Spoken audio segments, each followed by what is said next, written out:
Mike,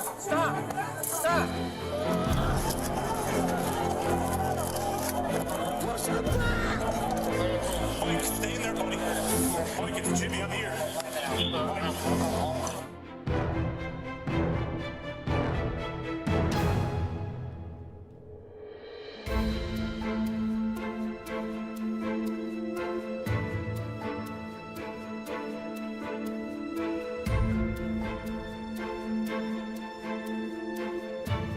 If two people hugged it out on the west front of the Capitol while hundreds of officers are getting their, behinds beaten, what, is that an honest description of what happened that day? Right. And obviously, if we don't hold these people accountable, we're going to see this type of violence again. We're going to see this playbook become a part of our national politics. Yeah. And when one side doesn't win, they're going to resort to violence.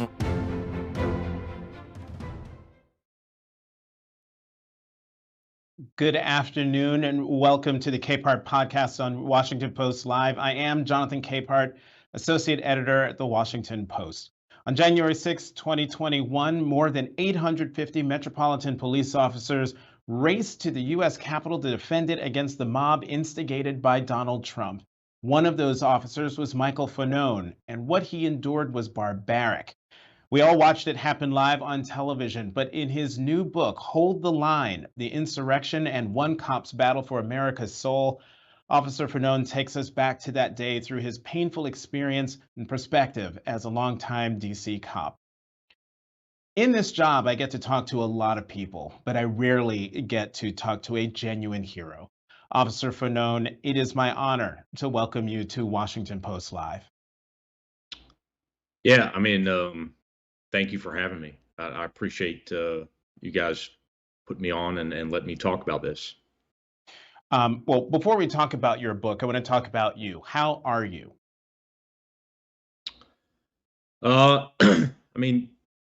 I guess I'm doing well. I'm fortunate to have made a full recovery from the physical injuries I sustained on January 6th. And I think in a lot of ways I've come to terms with the emotional and psychological injuries I sustained on that day. Mm-hmm. Now, you've said many times in television interviews, and you write in the book, you described yourself as a redneck who voted for Donald Trump in 2016. Tell us about Michael Fanone before January 6, 2021. Well, I ate, slept, breathed policing. I was a 20-year veteran of the Metropolitan Police Department in Washington, D.C. Prior to that, I did a short stint as a United States Capitol Police officer, and I loved my job. In 2016, when I voted to support Donald Trump, I did so as a single-issue voter, and my issue was law enforcement. And I think, like many members of the law enforcement military community, we mistook rhetoric for real support. And at the time, I saw a lot of the rhetoric used by members of the Democratic Party I felt was dangerous, destructive, and I saw it as having resulted in the deaths of quite a few police officers in the wake of Ferguson, Missouri. So I voted for Donald Trump. Obviously, I regret that decision now, but part of writing this book was being as open and transparent as possible so that people could understand my experience and maybe the experience of Americans who supported Trump previously.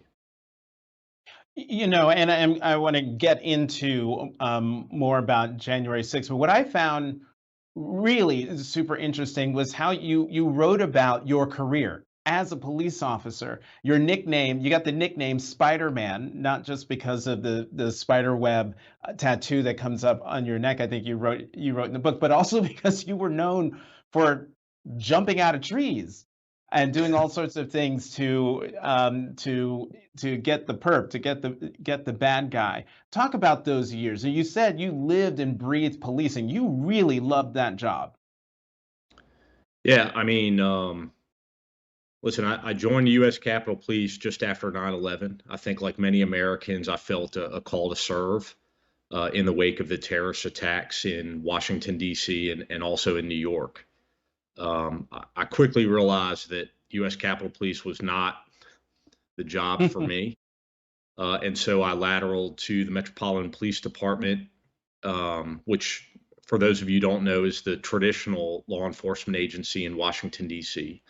Essentially, if you dial 911, we're the ones that respond. And I mean, I was, I think a pretty typical young police officer. I mean, I started my career in my early 20s. I was full of piss and vinegar. I loved the idea of going out every day and catching the bad guy. And I write about that at length so that people better understand, what goes through a street cop's mind, and also to show the the progress of my career over the course of 2 decades. I mean, I never sought promotion.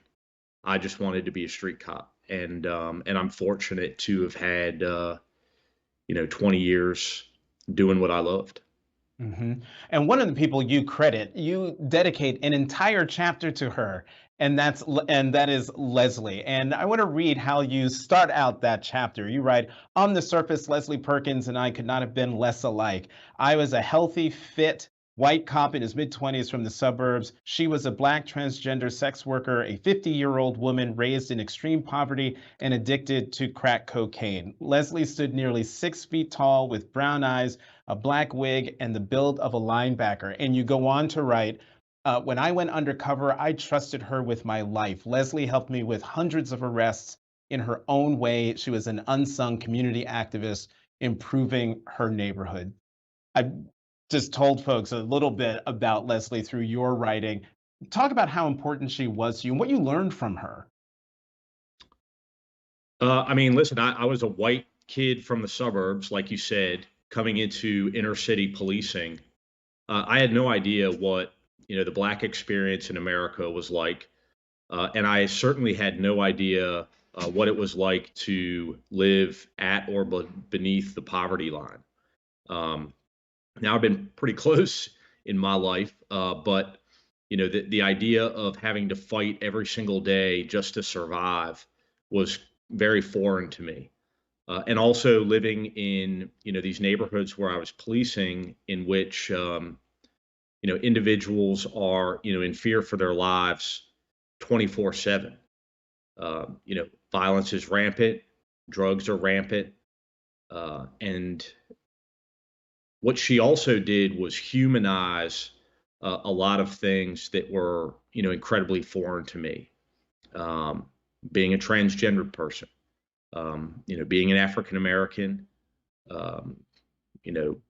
being homeless at times, being drug addicted. For many police officers, if you don't have this experience in your personal life, it's very easy to fall into a pitfall of treating individuals with indifference. Mm-hmm. And so, Leslie was that barrier that prevented me from, falling into those pitfalls. And in fact, you write that Leslie said that one of the reasons why she worked with you and that you even became friends was because you were the only person who treated her like a human being. Let's talk about January 6th. You write about how your day was supposed to go on January 6th. You were supposed to get up, go lift weights, go with Leslie to go on a have her buy heroin. But then all of that changed once you heard, once you were listening to the MPD radio, the Metropolitan Police Department radio, and the information that Commander Robert Glover was sharing. Take us into your decision to head to the west front of the Capitol and what you saw once you arrived. Yeah, I mean, like you were describing, I mean, that day started out very different from the way that it ended up. I mean, it was a typical day, at least, in regards to me and my life. But it changed pretty suddenly when I started getting phone calls from my partner at the time, Jimmy Albright, and he was telling me that he had spoken with some officers that were actually at work already, and this is late in the morning on January 6th. And he was getting reports or hearing reports from officers that there were armed individuals in this crowd that was just outside the Ellipse at the Stop the Steal rally. And there were arrests being made for individuals that were carrying these firearms. And then it quickly turned to this large group of protesters that were there had broken off from the rally and now were headed towards the Capitol building. And the next thing I was hearing was that police lines had been breached. This is around 1 p.m. And that officers were under attack. It was at that point that I made the decision that I was not going to be purchasing heroin that day. I was going to be putting on a uniform and responding to the Capitol, and that's what Jimmy and I did. And we have all, like I said, we all watched a lot of it live. We've seen a lot of it through your body cam video that we've seen at various points in the time since. We all know you were tased several times. You were beaten with a Blue Lives Matter flagpole. You had a heart attack. You even heard them say, "Kill him with his own gun." Michael, before you left for the Capitol, you write that your mother prayed her usual prayer for you, but this time she said it out loud, and I'm going to truncate it. It started out, "Holy Spirit, protect my Michael," and then it ends with, "Saint Michael, surround him, amen." You say you're not a very religious person, but you're smart enough to take whatever help you can get. Do you believe the Holy Spirit and Saint Michael protected you that day? I mean, I think that it was something extraordinary that spared my life on January 6th. Again, I'm not the most religious person. I leave all the praying up to my mom. But I mean, that's not to say that I was raised Catholic. I don't throw up the sign of the cross every once in a while just in case. But clearly, I mean, January 6th, like you said, it was brutal. And it was incredibly violent, and many officers experienced similar experiences to mine, and so I feel lucky. You write, quote, "Each morning before work, I looked myself in the mirror and repeated the same mantra: see the humanity in the people you will meet today." How difficult was it, or has it been, since the days of January 6th, especially when you're walking the halls of Congress, especially with Republican members of Congress, to see the humanity in those members who you've tried to meet and who are out there still trying to pretend that what happened on January 6th didn't happen? It's pretty tough. I mean, but listen, I think there's a difference between Americans who have been manipulated or lied to, Americans who source their news from untrustworthy news networks or news sources, and those who are intentionally mischaracterizing the events of the day and peddling lies for their own personal gain, for their political gain, and for that of their respective political party.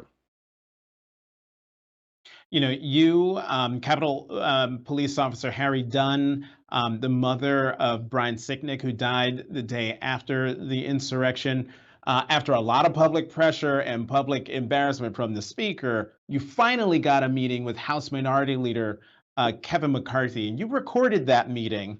Here's part of the conversation you had about how the situation should be handled. Let's listen. If we don't handle it in a political way, I don't believe it happens. I mean, unfortunately, Yeah, treat it like politics. Kevin, I agree with you. The problem is it is political because it happened here on Capitol Hill and it involved a political movement. It involved a group of extremist, right-wing element of our, American society, which was mobilized by politicians. And that's just a fact. What's interesting about that clip and about and what you write about the meeting with Leader McCarthy is, one, I noticed you called him Kevin in that clip. You also write how when you went into the room, you scoped out which seat you thought was his preferred seat, and you sat in it, and you studied McCarthy before going into that meeting. As you write, you studied him like you studied the cases and the folks you were going after when you were a cop. Why was that meeting with Kevin McCarthy so unsatisfying? I mean, what was unsatisfying was, the indifference that I felt he showed. I mean, not just to me and to Harry, but to Gladys Sicknick. This is the mother of a fallen police officer. A man who lost his life as a result of defending the Capitol on January 6th and the injuries that he sustained in doing so. And to see someone treat the mother of a dead police officer in such a callous way, it made me irate. And that, ultimately is the overall takeaway that I had from pretty much all politicians, even some Democrats. Early on, my motivation for speaking out was acknowledgement for my fellow officers.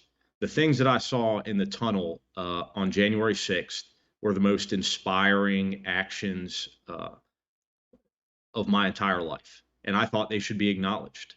And when I reached out to our city council and to the mayor's office, I was met with a similar indifference that I experienced from Kevin McCarthy and Republicans. What was their explanation with Republicans? In a twisted sense, I get their indifference. They're trying to memory erase everyone about the impact and the import of that day. But what's the city's excuse, the mayor's excuse, Democrats' excuse? I don't know if you're asking me, I don't think they have an excuse. But that being said, I reached out to each member of the city council, and I also reached out to the mayor's office. The only ones that ever responded to me were Brianna Nadeau and Charles Allen. I never got any response from the mayor's office or any of the other city council members. And the only one that was really frank with me was Brianna Nadeau, and she said that, hey, listen, I brought up the idea of doing something to recognize the DC police officers that responded to the Capitol on January 6th with members of the community, and I was shouted down. And her summary was, unfortunately, you can't underestimate how much people hate the police in Washington, D.C. And so, I was left with only that takeaway from my interactions with local politicians in Washington, D.C. And I think they were indifferent to the officers' experience. And I don't think they didn't see the political benefit from acknowledging a bunch of police officers. Right, but in your experience, which you write about in your book, you weren't surprised by the indifference of the public towards DC police officers. You write about a situation where you're rolling around on a city street with a guy who is much larger than you, and a white guy on a scooter. As you reach out to ask for help, he stops, takes off his helmet, and then what does he say to you? If I remember, it was, I'm not helping some cop, and then he spit at me. Right. Yeah, no, that unfortunately, that's that's part of the law enforcement experience, especially for uniformed police officers, not only in Washington D.C. but in America. And that incident was before all the Black Lives Matter protests over the murder of George Floyd. And when you told your superiors this, they didn't believe you until they went back, looked at, I guess it was video camera footage, eyewitness testimony or statements corroborating what you said. Yeah, that's correct. I guess people couldn't accept the fact or understand why a citizen would, take the time to stop and then spit in my face. Mm-hmm. Your book includes the book title includes the phrase "Battle for America's Soul." What do you fear the country will lose if the events of January 6th are not fully understood?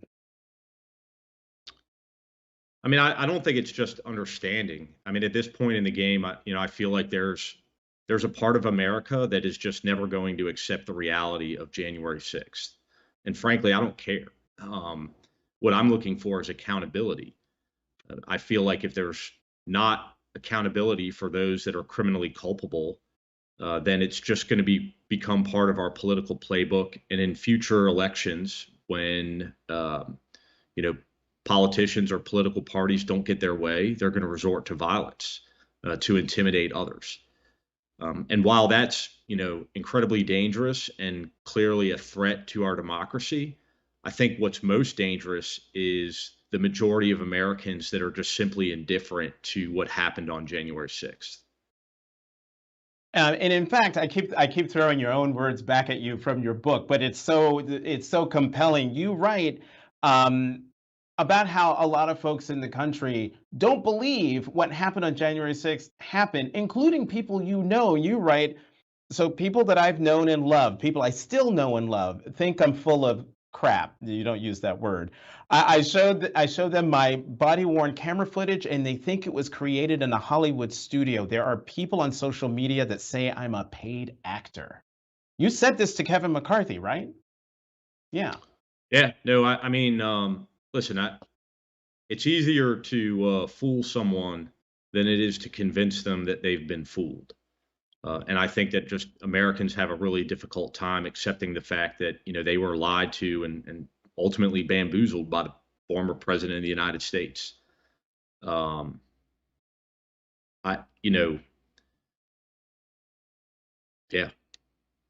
Well, let's talk about the January 6th Select Committee hearings. You've been to most, if not all, of the 9 public hearings that happened over the summer and then just last week or a couple of weeks ago. What do you think of the work they've done? Well, I've been to all of them. I mean, I think they've done an outstanding job. My expectation for the Select Committee was simply that they would work as a mechanism to investigate what happened on January 6th and who was responsible for it, and then present that information to the public. I mean, ultimately, I'm a police officer. I'm looking for the final report. What the way they laid it out in the public forum or the public hearings, I thought was excellent. But I'm looking for the substance of the report. That being said, I appreciate the fact that there was no political grandstanding, that they used witness testimony from members of the Trump administration against him. And I think that, at the end, at least I was convinced that, Donald Trump engaged in an effort to defraud the American people. And I think that as a result of that effort, that he's criminally culpable, and that effort resulted in the violence on January 6th. And I think that they showed a clear connection between members of his administration, his allies, and their communications with some of these groups, the Oath Keepers, 3 Percenters, and the Proud Boys, whose intention that day was violence well in advance of January 6th, that it was premeditated, it was pre-planned, and also that it could have been a whole hell of a lot worse than it was had it not been for the efforts of law enforcement that day. Well, speaking of law enforcement, and as a former member of law enforcement, I want to get your reaction to this because Bloomberg News has reported that the Secret Service repeatedly minimized the threats of violence on January 6th, despite evidence of extremist groups heading to Washington. And there was some evidence presented in the last hearing about the communication, about just how knowledgeable people were, the Secret Service was, about what was to come. How bad an intelligence failure was January 6th? I think it was catastrophic.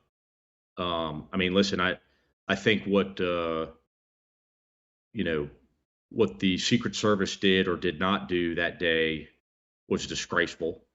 I think that with regards to the agency, especially at the executive level, and this is not an indictment of the rank and file members of the Secret Service or even the Secret Service Uniform Division, but clearly the Secret Service was an agency that was corrupted by Donald Trump. Having that information and not disseminating it to other law enforcement agencies placed the officers, the rank and file guys like myself, in grave danger. And also, I think that not enough has been talked about as to why an agency who's charged with protecting the office of the President of the United States would allow a rally to take place in which they had intelligence stating that there was going to be an attack on the Capitol, that there were weapons present, that there were groups that are, well known as being right-wing extremist groups who have used violence in the past would be present. And then the real-time intelligence that they gathered that day, in which members of my department were making arrests for individuals who are armed, that were there present just outside the security perimeter, individuals armed with firearms, semi-automatic handguns, AR-15 rifles. I mean, to me as a police officer, it makes no sense. A neighbor from the north. This is a question from an audience member from Canada named Julia Levine. She asks, "Are you fearful that another January 6th will happen?" Absolutely. I mean, unless there's accountability for those that were responsible for that day, I think that you're going to see, maybe not another grand attack in the way that we saw on January 6th, but certainly an escalation of political violence. We've got less than 2 minutes left, but I'm going to push it because there are two questions I really need to ask you. The first is, you retired from the Metropolitan Police Department after 20 years, a job you loved. Why and how painful was that decision? Well, to clarify, I did not retire. I resigned. I think retirement would give the impression that I'm, collecting benefits or a pension from the police department. I don't collect anything from the police department. Hell, I didn't even leave there with a shirt on my back because I had to turn that over to the property division. I mean, it was painful. It was difficult, but it was a decision that I had put a lot of time and effort into thinking about, and ultimately, it was important to me to return to full duty, which I did in late October, early November of last year, and then leave on my own terms.